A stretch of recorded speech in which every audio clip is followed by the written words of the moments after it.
Oke guys, balik lagi bersama gua. Di video kali ini gua akan mereview Hyundai Kona. Dan kali ini unitnya ini udah ada di samping gua dan ini versi facelift. Jadi setelah 4 bulan dikeluarkan di Indonesia, nah langsung mendapatkan penyegaran dari segi penampilan dan juga beberapa fitur dalamnya.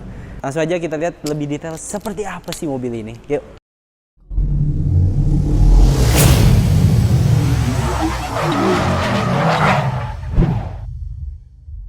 Oke guys, untuk pertama kita akan bahas dari segi eksterior dulu. Tampilan depan gagah banget. Ini masuknya ke kategori SUV crossover. Jadi mobil yang bisa dipakai di jalanan Indonesia ini cocok banget. Karena mobil ini memiliki ground clearance yang cukup tinggi, jadi cocok banget untuk jalanan di Indonesia. Nah, mobil ini karena listrik ya, dia nggak ada grillnya, jadi langsung ketutup sampai bawah. Nah, di sini juga ada katup yang nanti kalau emang membutuhkan pendinginan maka dia akan terbuka di dalamnya. Nah, di depan sini ini adalah port pengisian daya listriknya. Nah, yang atas ini untuk diisi dengan yang portable. Nah, yang di bawah ini yang sudah SNI nih. Jadi ada dua kayak gini. Nah, kalau yang bawah ini kalian bisa ngisi di tempat pengisian umum. Dan untuk di Jogja sendiri itu nggak perlu khawatir karena sekarang sudah ada 5 dan di dealer Hyundai itu sudah ada 2 ya dealer Hyundai. Jadi yang di Jalan Magelang ini juga sedang dibangun. Jadi nggak perlu khawatir buat yang punya mobil listrik. Karena di Indonesia pun juga sedang digembor-gemborkan tempat pengisian listriknya gitu. Nah, dan enaknya kalau pakai mobil kayak gini, itu misalnya kalian pakai mobil ini, itu nggak perlu kena ganjil genap karena platnya khusus dan emang untuk mobil listrik tidak terkena aturan tersebut.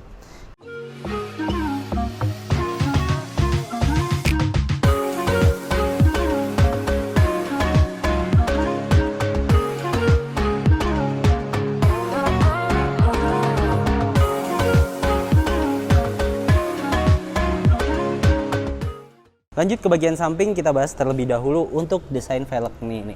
Nah, desain velgnya yang unik ini ternyata berfungsi juga untuk membuang hambatan udara yang di dalamnya, sehingga mobil ini memiliki hambatan udara juga yang cukup rendah hitungannya untuk mobil listrik, dan dia dapat merubah tenaga kinetik menjadi kembali untuk daya listriknya itu. Nah, itu nanti bisa diatur di dalam ya, regenerative brake-nya. Oke, untuk velgnya ini dia pakai ring 17 dengan warna dual tone. Dan untuk bannya ini profil bannya 215/55. Ini ban bawaannya merek Nexen. Dan untuk pengereman itu sudah menggunakan ABS EBD plus BA. Jadi sudah lengkap banget. Dan ini depan udah display, gue belakang belum lihat nih. Sekalian kita lihat sampingnya. Nah, untuk sisi samping dengan mobil ini dia memiliki panjang sekitar 4200 mm yang pastinya cukup luas juga untuk bagian dalamnya. Dan di sini di spion juga sudah ada lampu sena. Ini kecil dan ini menurut gue cukup terlihat, dan di spionnya ini juga sudah ada blind spot monitoring. Nih, kita lihat ground clearance-nya ini emang cukup tinggi. Terus bukaan handle juga model tarik seperti ini. Nih, kayak gini. Kayaknya peredamannya bagus nih kalau dari suaranya ya. Beralih untuk tampilan belakang, mobil ini memiliki desain belakang yang menurut gue bagus banget. Karena gue suka banget lekukan-lekukannya itu tajam dan ini membuat mobil ini semakin gagah. Nah, ini di sini ada emblem elektriknya. Ini menandakan bahwa mobil ini elektrik, dan ini lampu remnya di atas sudah LED, dan di bawah ini kalau lampu mundur kalian hanya nyala sebelah doang nih, yang sini, karena sini mengikuti regulasi di luar yaitu sebagai fog lamp belakang. Jadi ini sebagai lampu kabut di belakang gitu.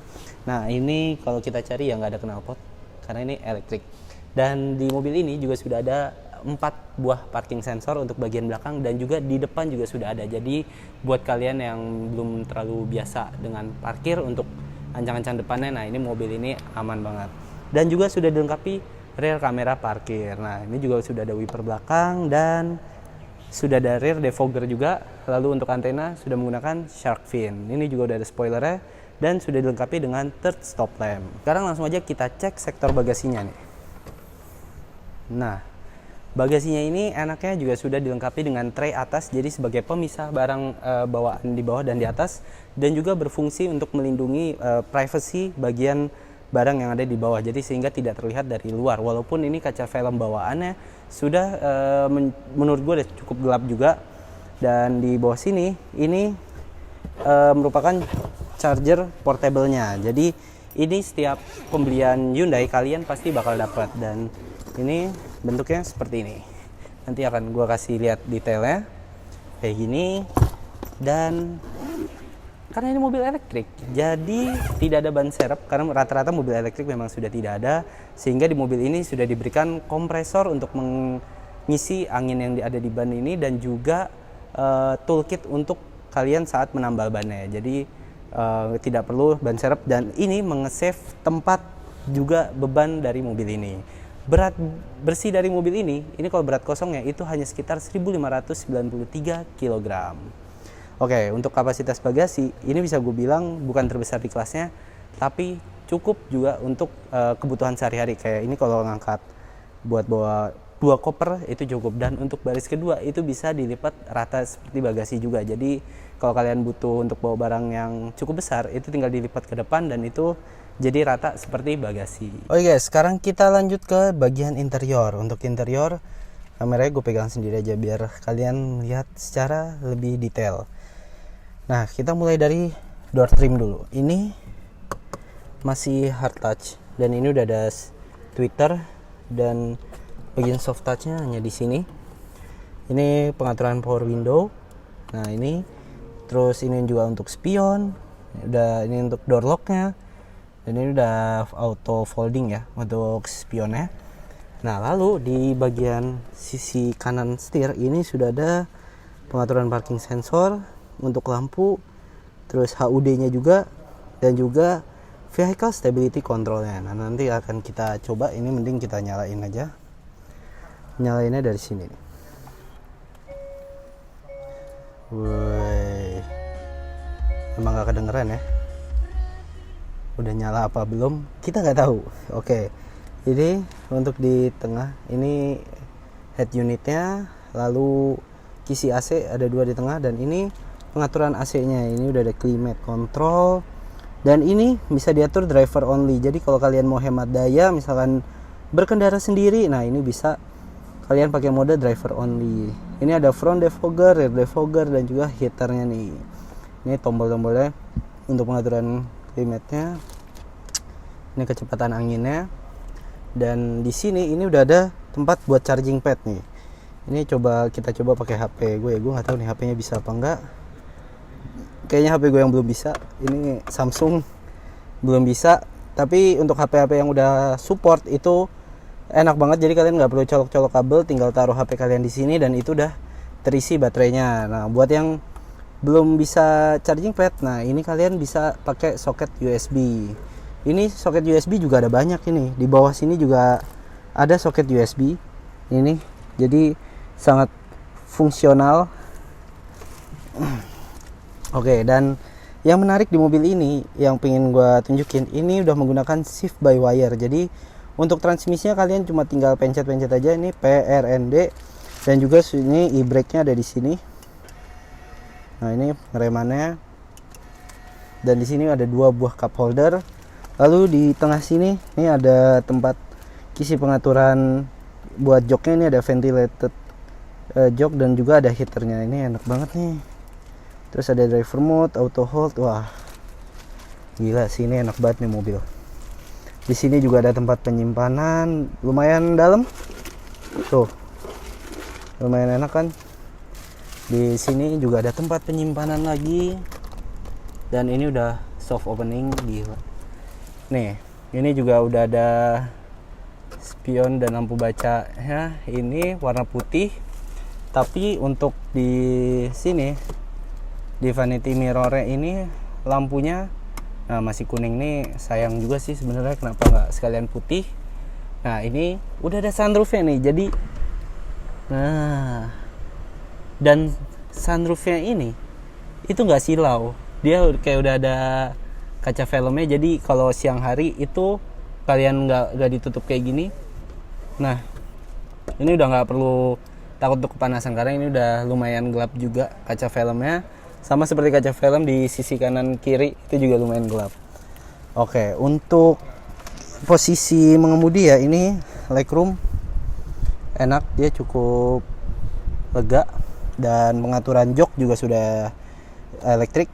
Untuk tampilan speedometer untuk versi ini setelah facelift itu sudah full digital, dan ini modenya ada di sini nih. Ini ada driver assistance, eco vehicle, head up display. Nah ini head up displaynya kalau gue nyalain dia muncul. Nah dia muncul di situ. Dan pengaturan untuk MID itu warnanya bisa berubah-ubah nih tergantung drive mode. Ini ada sport, wah tampilannya jadi otomatis ada warna-warna merahnya. Lalu eco dan juga normal. Nah yang mode eco ini kalau kita tahan selama 3 detik dia akan berubah menjadi eco plus.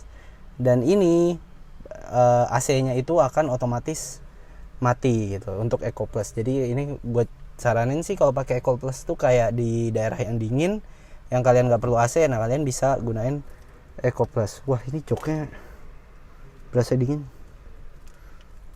Wah sumpah ini fiturnya banyak banget di mobil ini. Ini udah ada 6 airbag juga, jadi untuk keamanan pastinya safety banget. Apalagi udah ada Hyundai Smart Sense untuk mengurangi kemungkinan kecelakaan dan juga mengurangi akibat dari kecelakaan. Setirnya enak nih bahannya, untuk grip juga nyaman. Ini nggak terlalu gede setirnya, jadi menurut gue pas banget sama bodi mobilnya. Dan di sini ini masih hard touch sih, belum ada bahan soft touchnya. Nah kalau yang di sini tengah nih udah nih. Oke kita coba ke head unitnya, modenya ada apa aja. All menu. Nah ini ada EV. Nah kalau kalian pencet modenya itu emang bisa dibilang agak ada delaynya. Tapi kalau untuk tombol-tombol yang lainnya gini-gini ya nggak. Cuma kalau kayak di sini, misalkan kita pencet quiet mode, nah itu sempat kayak agak ada delaynya. Dan ini quiet mode ini adalah mode untuk misalkan di baris belakang itu pada tidur. Nah kalian bisa menggunakan quiet mode ini, jadi speaker hanya nyala di depan dan juga volumenya akan menjadi ke-7 atau di bawahnya ya. Jadi kalau kalian lagi nyetel tinggi itu dengan quiet mode akan turun ke 7 volumenya kayak gitu. Ini lumayan enak juga ya, nggak ada suaranya tapi enak banget kalau konsumsi bahan bakar ya. Misalkan kita bandingin sama mobil bensin itu kalian costnya lebih irit banget pakai ini. Ini untuk bagian depan. Dan oke kita coba ini ya, lihat headroomnya nih. Kalau posisi gua headroomnya masih lumayan luas nih, masih ini kita tutup aja ya. Coba ini masih sisa hampir sejengkal sih, tapi emang masih ada space dan posisi duduknya enak banget. Bahan joknya juga enak, gue akuin ini bahan joknya ya emang bikin adem sih. Jadi kalau adem ya bakal adem, dan kalau misalkan kalian nyalain heaternya ya bakal jadi hangat gitu. Nih bahan joknya nih, ini motifnya kalian bisa lihat kan secara detail kayak gitu.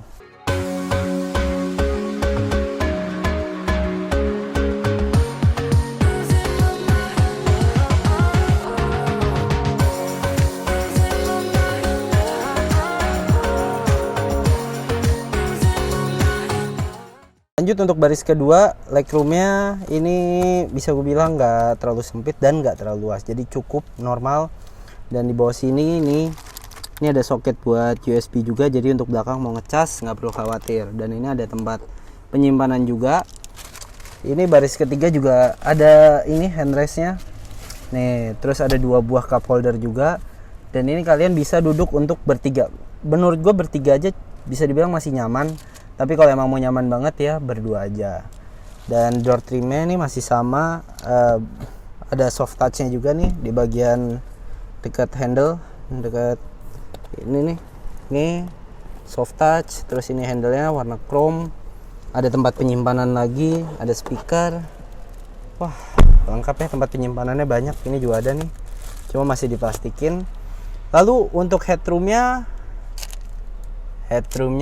nih masih tersisa banyak. Dan ini enak juga nih posisi duduknya, kayak tidur di jok belakang nih juga masih bisa lah dan nyaman gitu loh untuk tidur gitu.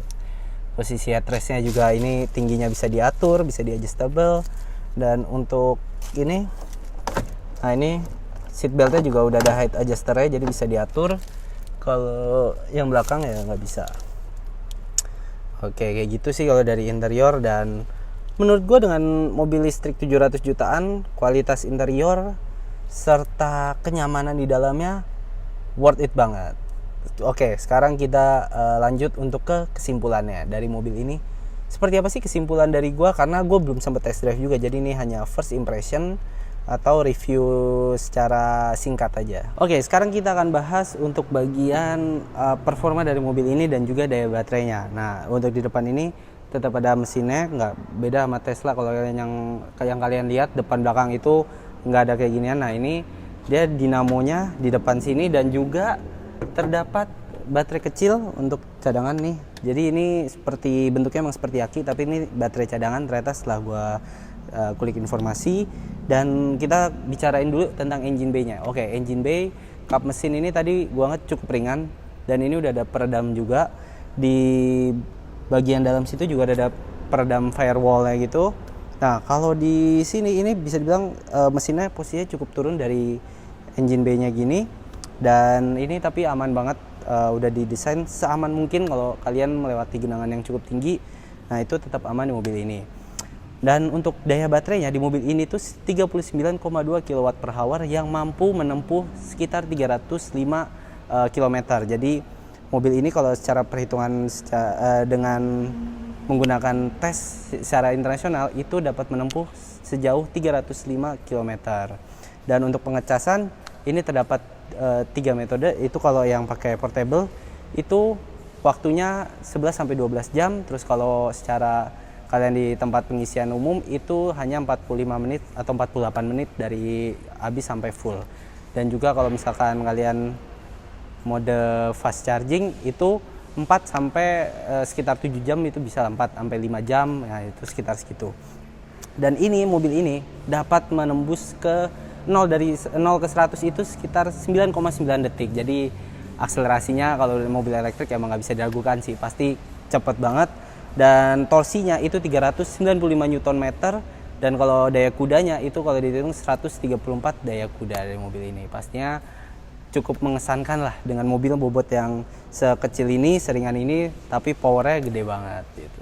Oke guys, kesimpulan gue untuk mobil ini sangat fun to drive dengan berbagai fitur andalan di mobil ini dan juga fitur safety-nya yaitu Hyundai Smart Sense yang sebagai perlindungan untuk, gue kira kameranya, sebagai perlindungan untuk mencegah terjadi kecelakaan dan juga meminimalisir akibat dari kecelakaan. Jadi ini udah safety, fun to drive, enak banget. Dan sayangnya gue belum bisa merasakan test drive karena unitnya ini belum ada yang bisa digunakan untuk test drive. Ini hanya unit display. Jadi sepertinya untuk versi test drive-nya akan menyusul.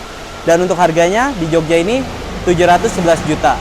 Dan untuk kalian pasti lebih pilih mungkin secara 711 juta kalian bisa dapat big SUV. Tapi menurut gue lebih worth it dengan perawatan dan juga konsumsi biaya untuk bensin ataupun itu.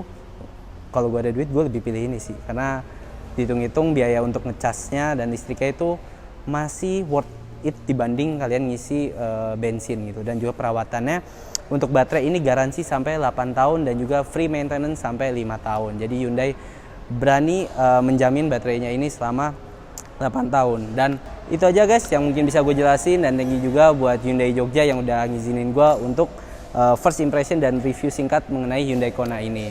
So itu aja guys, sampai ketemu di video baru berikutnya. Jangan lupa untuk like, share, dan subscribe.